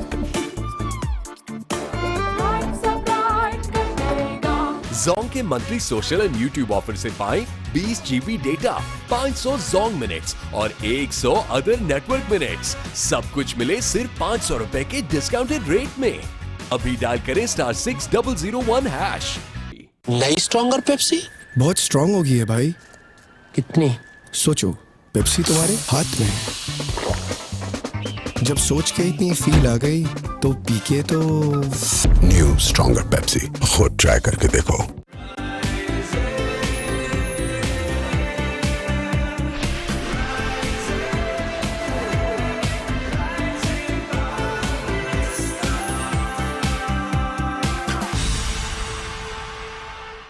वेलकम बैक जी। राइजिंग पाकिस्तान में आपको कहेंगे खुश आमदीद। ये जो मुस्कुराहट है हमारे चेहरों पे, ये सेगमेंट शुरू करने से पहले उसकी वजह ये है कि कहते हैं ना, सदका जारिया है कि आप मुस्कुराएं, कोई आपको देख के मुस्कुराए। एक अच्छी वाइब्स होना बहुत इंपॉर्टेंट है ज़िंदगी में। काइंड होना बहुत इंपॉर्टेंट है, मेहरबान होना बहुत ज़रूरी है। और यकीन जाने, जब आप कोई मेहरबानी करते हैं किसी पे, आप जब काइंड होते हैं तो आपको बहुत ज़्यादा खुद जो है इनर सेटिस्फेक्शन फील हो रही होती है। और आज के दिन की मुनासबत से अगर बात की जाए, 13 नवंबर, तो इसको वर्ल्ड काइंडनेस डे ये मनाया जाता है पूरी दुनिया में। और 1998 में इसका आगाज़ हुआ था जापान में, और वहाँ से जो है वो ये सिलसिला शुरू होता, क्या बोलते हैं, शुरू हो गया और चलता रहा आगे। और उसके बाद अगर हम पाकिस्तान की पर्सपेक्टिव से जो है वो अभी तक बरकरार है रहना चाहिए। हाँ, बिल्कुल। और सभी हमने देखा है कुछ साल पहले से मुख्तलिफ शहरों में दीवारें मेहरबानी, एक्ट ऑफ काइंडनेस, बहुत सारे लोगों को खैर इसका कॉन्सेप्ट पता है, अगर नहीं पता तो हम थोड़ा सा बता भी देते हैं कि एक कॉर्नर बना दिया जाता था और उस पे एक जरूरत की कोई भी चीजें लोग आकर रख जाते थे और जिसको जरूरत होती थी वो राह चलते उसकी जरूरत पूरी हो जाती थी, वो चीज वहां से उठा लेता था। इज्जत नफ्स मजरू नहीं होती किसी की, कोई भी चीज है आप उठाएं, आप उसको यूज करें, किसी से मांगना आपको नहीं पड़ा। और लोग भी जो चीजें उनकी जरूरत की नहीं है, ये नहीं कि खराब सामान पर जरूरत की नहीं है, वो वहां पर उसको आराम से रख देते थे और उसको जाया नहीं करते थे। तो ये कॉन्सेप्ट बड़ा इंपॉर्टेंट था और ये बहुत सारे लोगों ने फिर इसको अडॉप्ट किया और सिर्फ मैं देख रही थी स्कूल में बच्चे इस एक्टिविटी में बहुत इन्वॉल्व हैं। यस, तो आज हम इस मौजू पे बात भी करेंगे कितना जरूरी है ये, नॉट जस्ट कि इस दिन को मनाना, अदरवाइज भी हमारे अंदर इस चीज का आना कि अच्छा मेहरबान होना है, we need to be kind, और बच्चों के अंदर इसको इनकलकेट करना ये बहुत इंपॉर्टेंट है। इस मौजू पर गुफ्तगू करेंगे। हमें ज्वाइन के लाइफ कोच है नौशीन पराचा साहब, उनको वेलकम करते हैं। अस्सलाम वालेकुम जी, कैसी हैं आप? जी अस्सलाम वालेकुम, बिल्कुल ठीक है। बहुत शुक्रिया आपके आने के लिए। काइंड होना कितना इंपॉर्टेंट है? काइंडनेस विदाउट एक्सपेक्टेशन तो बहुत ही ज़्यादा ज़रूरी है, क्योंकि जो आप करेंगे, जो आप देंगे, वही आपके लिए वापस आएगा। सो उस हिसाब से मैं समझती हूँ कि जब भी आप किसी के लिए कोई भी, चाहे आप एक स्माइल भी देते हैं, आप कुछ अच्छा मशवरा देते हैं, कुछ भी देते हैं, तो मेरा ख्याल है एक्सपेक्ट नहीं करना चाहिए और बेलॉस करना चाहिए। और फिर वो चीज़ किस तरह से आपके पास वापस आएगी ये पता ही नहीं होता, पता आपको भी नहीं चलेगा। अच्छा, और जब आपको ज़रूरत होगी। हाँ, सही बात है, जब ज़रूरत होगी। लेकिन बड़ा इंपॉर्टेंट आपने कहा, सबसे ज्यादा फोकस करने की बात है बेलॉस जी, विदाउट एक्सपेक्टेशंस। क्योंकि हमारे यहाँ मसला है कि हम फौरन से कहते हैं मैंने तुम्हारे लिए ये किया, मैंने तुम्हारे लिए ये किया। हम इस पर गुफ्तगू कंटिन्यू करते हैं। नौशीन साहब छोटी सी ब्रेक लेनी है हमें, एक ब्रेक लेके वापस आएंगे, इस डिस्कशन को यहीं से कंटिन्यू करते हैं।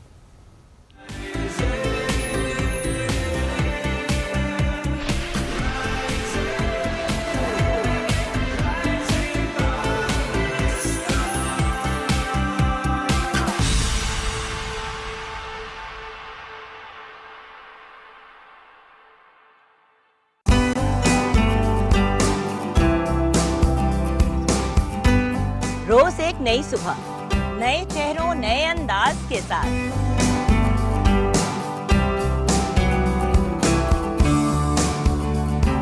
आपके मनपसंद सितारे होंगे हमारे साथ।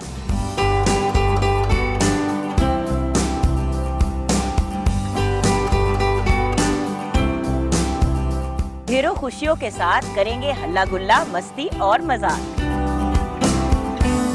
मेरी होगी आपसे एक बार फिर मुलाकात, आपके मेरे पीटीवी होम पर।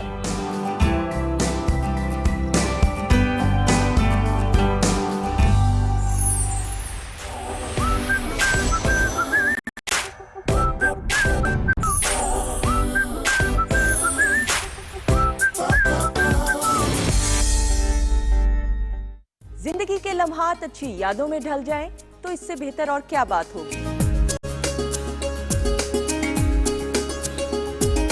हम आपकी यादों में खुशियां शामिल करते हैं हर वीकेंड पर अपने शो वीकेंड एट होम में।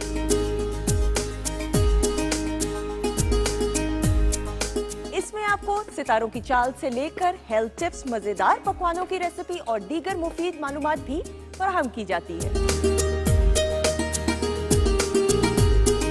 और आपकी मुलाकात कराई जाती है नामवर स्टार से।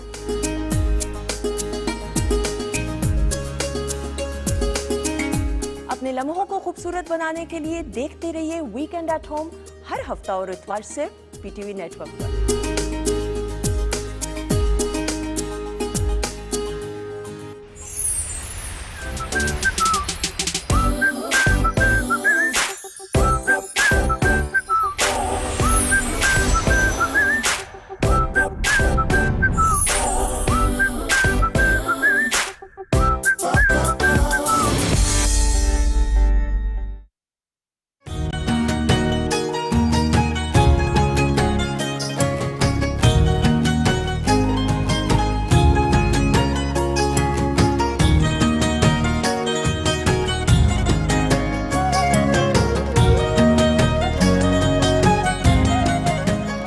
कोई दीदा चन माया है तुड़िया में सब सोनिया तई के मेरी भी मन माया।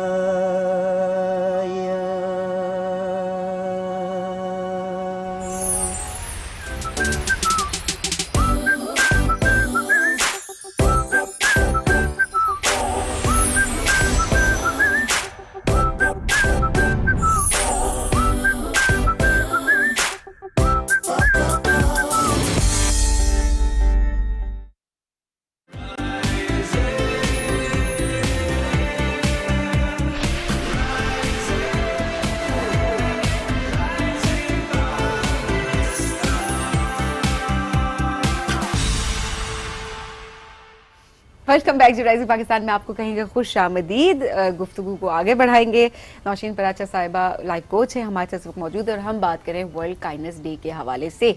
अच्छा जी, अक्सर हमने लोगों को ये कहते सुना है, शोएब आपने भी एक्सपीरियंस किया, मैंने भी एक्सपीरियंस किया, लोग कहते हैं जी फलाना बंदा कोई नहीं जुबान का कड़वा है थोड़ा सा लेकिन दिल का बड़ा अच्छा है। नौशीन बताएं आपका क्या कॉमेंट है इस हवाले से? दिल का तो वो बहुत अच्छा है लेकिन थोड़े से अपने स्टैंडर्ड्स रखने चाहिए क्योंकि हम उस दिल में बहुत सारी चीज़ों पे कॉम्प्रोमाइज कर चाहते हैं।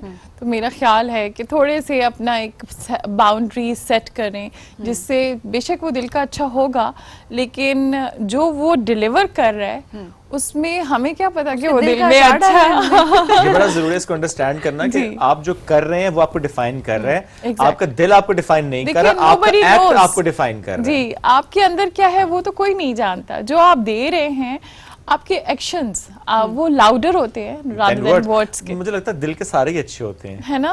सही बात है, दिल के सारे ही अच्छे होते हैं। सारे नहीं क्योंकि होते, दिल के अंदर अच्छे होते हैं ना। दिल के भी हाँ, क्यों नहीं होते? अक्सर लोग हैं जो कि सिर्फ दूसरे को नीचा दिखाने की कोशिश कर रहे होते हैं, दूसरों के लिए मुश्किलात खड़ी करने का सोच रहे होते हैं, दिल में नेगेटिविटी ग्रजेस लेके बैठे हुए होते हैं। तो ऑब्वियसली वो कैसे दिल के अच्छे हो सकते हैं? वो आप उनसे पूछें, जब किसी वक्त कहूंगा कोई दोस्त उनसे सवाल करे या डिस्कशन कर रहे होंगे तो वो पूरा जस्टिफाई कर देंगे, ये जो मैंने एक्ट किया ना इसकी रीजन ये थी, अदरवाइज तो मैं दिल से बहुत जस्टिफाई करते हैं ना। वो तो जो वो दिल के 4 खाने होते हैं ना, तो एक खाना उनका अच्छे वाला होता है, 3 खाने जो हैं वो कलरफुल होते हैं। ये भी कहा जा सकता है। दिल के खाने खराब हैं तो हमारे खाने खराब ना करें। अब वापस आते हैं मौजू की तरफ। नौशीन, अपने आप को काइंड रखना, प्रेजेंट करना, उसको प्रैक्टिस करना ये कितना इम्पोर्टेंट है? देखिए, ये तो एक रिचुअल आपको बनाना चाहिए और एक नेचर होनी चाहिए एक इंसान की। हम लोग यही वाली बात जो आप इससे पहले कर रहे थे कि काइंडनेस, हाँ मैंने फलाने वक्त में तुम्हारे साथ ये किया था। प्लीज़ अगर आप कुछ भी देते हैं ना, मैंने जैसे आपको कहा कि एक मशवरा देते हैं, स्माइल देते हैं, आप किसी को प्यार करते हैं, दैट इज योर रिफ्लेक्शन। मैं बार बार यही चीज दोहराती हूँ कि वो आपका रिफ्लेक्शन होता है। दूसरे बंदे से क्यों एक्सपेक्ट करते हैं कि वो आपको वही रिफ्लेक्शन दे? मसला यहाँ पे शुरू हो जाता है। जी, आपने जो देना है वो आपका काम है। आप उससे जब कोई भी चीज अगर आप अधूरी करेंगे, आप अधूरी देंगे तो रिजल्ट भी आपको अधूरा ही मिलेगा। एहसान करने में और मेहरबान होने में ये बड़ा फर्क है। एहसान होता है कि बड़ी थिन लाइन है जी, बड़ी थिन लाइन है। एहसान तो ये कि आप किसी के साथ कुछ कर रहे हैं और उससे एक्सपेक्ट कर रहे हैं। काइंडनेस भी कुछ इसी तरह ही है कि आपने किसी को किसी के मुश्किल वक्त में काम किया लेकिन आप एक्सपेक्ट नहीं कर रहे। हाँ, लेकिन आप एक्सपेक्ट नहीं करेंगे। दूसरी बात ये कि जब भी कुछ करें तो आप ये मत सोचें कि अगला बंदा किस लेवल पे है, आप उसका लेवल क्यों जज करते हैं। मुझे ये नहीं समझ आती कि हम ये क्यों जज करते हैं कि दूसरा बंदा, हाँ आज मैं इसके साथ अच्छा करूँ, ये कल मेरे साथ भी करेगा। Expectations, judgement. अच्छा, अगर वो किसी वजह से आपके साथ नहीं कनेक्ट हो सकता या उस तरह से रिएक्ट नहीं करता या उस तरह से आपको रिप्लाई नहीं करता, तो हम इस चीज़ पे वो कर लेते, कमाल है मैंने इस वक्त में इसके साथ इस तरह किया और इसने भी क्यों? Because we are judging him, we are expecting from him. So हमें चाहिए जो भी चीज करें बड़ी डेडिकेटेडली करें एंड 100% करें। प्लीज अधूरा काम आई डोंट लाइक इट। अब मुझे लगता ही नहीं ये काम हो रहा है। जितना मर्जी हम कह लें, हम अगर ये जुमला इस्तेमाल करते हैं, नहीं मैं तो जज नहीं करता, आप करते हैं जी, जज कर रहे हैं, जज करते हर बंदा जज कर रहा है, लेकिन कहने पे नहीं मैं जज नहीं करता, करता ही नहीं। You can be yourself in front of me. I don't judge. और ये उसके बाद ऐसा जज करेंगे, ओए ओए ओए। हाँ, ये वाकई। और दूसरी वाली बात भी, वो जो एक्सपेक्टेशंस वाली, हम किसी के साथ भी कुछ अच्छा कर रहे होते हैं तो हम इन रिटर्न उससे अच्छा एक्सपेक्ट कर रहे हैं। बाय डिफॉल्ट है, by default programme. I think human nature भी है कि हम ये कहते हैं कि पता नहीं, मुझे इसमें कोई बुराई नहीं लगती। आप ये एक्सपेक्ट नहीं कर रहे होते कि वो बंदा आप पे एहसान करेगा दोबारा, या वो बस ये होता है कि आपने अच्छा किया तो आपकी एक somehow कहीं ना कहीं एक्सपेक्टेशंस होती हैं कि अच्छा मैंने अच्छा किया है तो ये बंदा मेरे साथ अच्छा ही करेगा, बुरा क्यों करेगा। अगर ये बंदा नहीं करेगा तो आप ये सोच सकते हैं ना, मैंने इसके साथ अच्छा किया तो कहीं ना कहीं ये चीज मेरे पास रिटर्न आएगी। जरूरी है कि वो ही इंसान करे आपके साथ। होता है। जी बिल्कुल होता है। एक चीज और उस वक्त होता है जब आपकी जरूरत होती है। एक चीज और जो कि मुझे लगता है इसमें भी थोड़ा सा एक फाइन लाइन हमें डिफाइन करनी चाहिए, बाउंड्रीज डिफाइन करनी बहुत इंपॉर्टेंट है। थोड़ा सा आप ये भी बताइएगा कि हर वक्त जैसे अनकंडीशनल की बात हो रही है कि काइंडनेस जो है वो अनकंडीशनल होनी चाहिए। अनकंडीशनल जब भी कभी हम बात करते हैं वो काइंडनेस की होती है या अनकंडीशनल लव की बात होती है, उसमें आप एक्सप्लॉइट भी होते हैं बहुत ज्यादा। बिल्कुल होते हैं कि आप गिवर होते हैं जी, ठीक है, आप गिविंग एंड पे थ्रू आउट। कैसे इस चीज को हम मेक श्योर करें कि हम एक्सप्लॉइट भी ना हो और हम काइंड भी रहें। I have mentioned in the beginning कि आप अपनी बाउंड्री सेट करें। ठीक है, जहाँ तक आप कर सकते हैं आप 100% दें, वहाँ तक जो देना है आपने, जो आपके हिस्से में देने की चीज़ आई है, चाहे वो आपका कुछ भी है, राइट। अगर आपने वो देना है वो 100% दें, देन कीप योरसेल्फ बैक, क्योंकि थोड़ा सा अपनी बाउंड्री सेट करना बहुत ज़रूरी है। हम ये चीज़ भूल जाते हैं कि हमारी लिमिट कहाँ है, हम अपनी लाइन क्रॉस कर जाते हैं और फिर हम बैठ के बाद में गिला भी करते हैं, अच्छा उसने तो मेरे साथ ऐसे किया, और उसने सोचते हैं काश इसमें उसका कोई कसूर नहीं, आपका कसूर है, आपका कसूर है। आप बाउंड्री सेट ही नहीं की और आप बाद में सोचते हैं काश मैं ये कर लेता। जी बिल्कुल। आई जो जिंदगी में काश होता है ये भी बड़ा डिस्टर्ब करता है इंसान को, तो वो काश ना मेरा ख्याल है काश नहीं होना चाहिए, नहीं होना चाहिए। जो लम्हा जितना आपने अच्छे से जी लिया, जो चीज आपकी अच्छी हो गई, जस्ट बस इसको यहाँ पे रोक दें। आपने उसको काश नहीं, नेवर रिग्रेट, इधर अच्छा है या बुरा है। सही बात है, पर जो है बस ठीक है, मूव ऑन, आगे बढ़े और जो नया लम्हा है उसको एंजॉय सरेंडर करें, एक्सेप्ट करें, and it is coming back to you, और इसका रिजल्ट आपको जरूर मिलता है। When you accept and surrender, वो चीज बिल्कुल पॉजिटिव होकर आपके पास आती है। अच्छा, ऐसे में स्पेशली बच्चों के पर्सपेक्टिव से हम उनकी जब अच्छी हैबिट्स डेवलप कर रहे होते हैं, ये कहा जाता है ना कुछ आदत को लेकर कि अच्छा आप इतने दिन कंटिन्यूसली ये काम किया तो आपकी ये हैबिट बन जाती है और नेचर का हिस्सा बन जाता है, and you keep on doing that for the rest of your life. So ये आप इसको कितना सेकंड करेंगे, किस तरह किया जाए, ये बच्चों के अंदर अच्छी आदत को कैसे डेवलप किया जाए? इट्स नॉट ओनली बच्चे, हाँ आप करेंगे तो हम बच्चे सब, कॉपी करेंगे, हाँ, हम सब इस चीज में लाइक करते हैं। हैबिट जो होती है वो आपको डे 1 से ही, जाहिर है हम बच्चों को इंस्ट्रक्ट कर रहे होते हैं, ये करें ये करें ये करें। डेफिनेटली आपकी जो हैबिट्स होती हैं वो आपकी पूरी लाइफ को डिफाइन करती हैं। ये एक ऑटोमेटिक पैटर्न होता है जो हम रिपीट कर रहे होते हैं। हमारे ब्रेन में हर पोर्शन अलग अलग हर काम के लिए है। इसी तरह से हमारे जो ऑटोमेटिक सिस्टम है वो हमारे ब्रेन में एक जगह है जिसका नाम है बेसल गैंग्लिया। इसमें हमारे ऑटोमेटिक पैटर्न्स जो हैं वो रिकॉर्डेड होते हैं। जैसे अब हम ड्राइव करते हैं तो रोज तो हमें कोई इंस्ट्रक्टर आके नहीं बताता कि आप ड्राइव कर रहे हैं, तो सो हमारे न्यूरॉन्स जो हैं वो एक पाथवे बना लेते हैं और उस पाथवे पे वो चल के और उस चीज़ को ऑटोमेटिकली वो करना शुरू कर देते हैं। जो डिस्पेंसर का एक बड़ा अच्छा कोट है कि बल्कि उनकी एक लाइन है, that neurons that fire together wire together. जब भी उनको कोई काम करना होता है वो फायर अप होते हैं, तो देन वो कनेक्ट होते हैं एंड देन ऑटोमेटिकली वो काम होने लगता है। सो कोई भी हैबिट है, ऑफ कोर्स हमें बचपन से ही बच्चों को करनी चाहिए, लेकिन कितनी चीज़ें होती हैं जो आप स्टेप बाय स्टेप ज़िंदगी में सीख रहे होते हैं। तो जब भी जो चीज़ सीखें उसको अपनी ज़िंदगी में कैसे हैबिट बनाना है, कैसे रिचुअल बनाना है, that is about James clear की एक बुक है एटॉमिक हैबिट। उसमें उन्होंने ये कहा है कि 1% डेली इम्प्रूवमेंट ईयरली आपकी 37% इम्प्रूवमेंट करती है। Okay. जो कि आपकी जिंदगी को ठीक ठाक बदल देता है। 37% ईयरली इज ह्यूज। जी, और इसी तरह से अगर किसी आदत को आपने किसी पैटर्न को रिमूव करना है या उसको डेवलप करना है तो उसके लिए आपने पूरा का पूरा एक अपनी मेथोडोलॉजी करनी होगी। That is about Q routine and reward. What is Q? जब हम बोर हो रहे होते हैं तो दैट इज द क्यू, इशारा, वो हिंट आपको मिलता है कि आप बोर हो रहे हैं या आप स्ट्रेस्ड आउट हैं। So what is our routine? What we do in the बोरियत? हम क्या करते हैं? We just pick up our phone, scrolling, या हम स्ट्रेस में हैं तो हम खाना शुरू कर देंगे, या हम ओवर ईटिंग शुरू कर देंगे, या हम टीवी पे नेटफ्लिक्स पे कुछ सीरीज लगा देंगे। So what we are doing, we are finding comfort zone. हमारा ब्रेन हमेशा कंफर्ट को प्रेफर करता है रादर देन कुछ नया करने के, कुछ चेंज करने के। And then we give a reward to ourself, that is dopamine, जो कि क्विक हमें डोपामिन रिलीज जो होती है वो हमारे माइंड को काम कर देती है और एक हैप्पीनेस की फीलिंग आती है कि चलो मैं रिलैक्स हूँ। क्यों? क्योंकि हम उस सिचुएशन से निकलने की कोशिश कर रहे होते हैं। So at that time what we should do when we are getting bored, हम अपने पैटर्न को देख लिया कि ये हमारी रूटीन है, so quickly change your pattern. बजाय फोन के read a book, go for a walk, आप किसी से बात कर लें, किसी अपने लव्ड वन के साथ कॉन्वर्सेशन कर लें, कैरम खेल ले। So change that pattern and then give yourself. Important भी है क्योंकि देखिए ये बहुत मैटर कर रहा होता है क्योंकि डाउन तो हर किसी की जिंदगी में आएगा। हम हमेशा कहते हैं कि अप्स एंड डाउन है, तो ऐसा तो हो ही नहीं सकता कि हर शख्स हर वक्त एक ही मूड में हो। बट आप जब डाउन फील कर रहे हैं तो ये बहुत इंपॉर्टेंट चीज़ है कि आपने किस तरीके से उस सिचुएशन से निकलना है।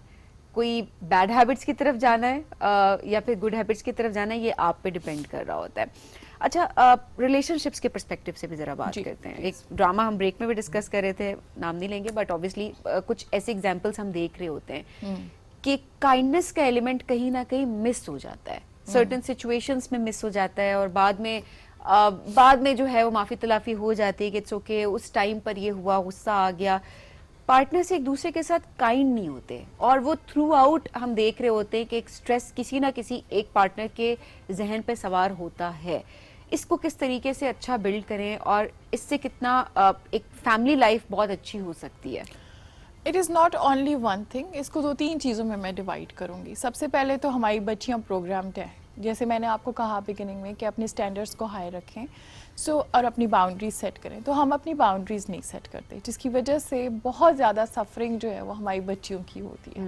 ठीक, ये तो आपने देखा है, ज़्यादा कॉम्प्रोमाइज़ हमें करना है, ज़्यादा कॉम्प्रोमाइज़, ज़्यादा चीज़ों को एडजस्ट शुरू से बता दिया गया है ना? जी, क्योंकि हम प्रोग्राम्ड है। ऐसा नहीं है कि मर्द कॉम्प्रोमाइज़ नहीं करता, ऑफ कोर्स वो भी कॉम्प्रोमाइज़ करते हैं, बिकॉज वो बाहर की दुनिया को डील कर रहे होते हैं, तो वो जिस तरह के सर्कमस्टांसेस फेस कर रहे होते हैं वो ज़्यादा मेजर होते हैं। बाहर भी डील कर रहे हैं और अंदर भी डील कर रहे हैं। जी, तो अच्छा, क्यों ये खवातीन के लिए नहीं होता? चले ठीक है, अब आपने डिस्कशन शुरू की ना, फिर रुक जाए आप। जी बताएं। मेजॉरिटी की बात कर, खातून एक घर के बाहर भी काम करिए। बिल्कुल। अब ये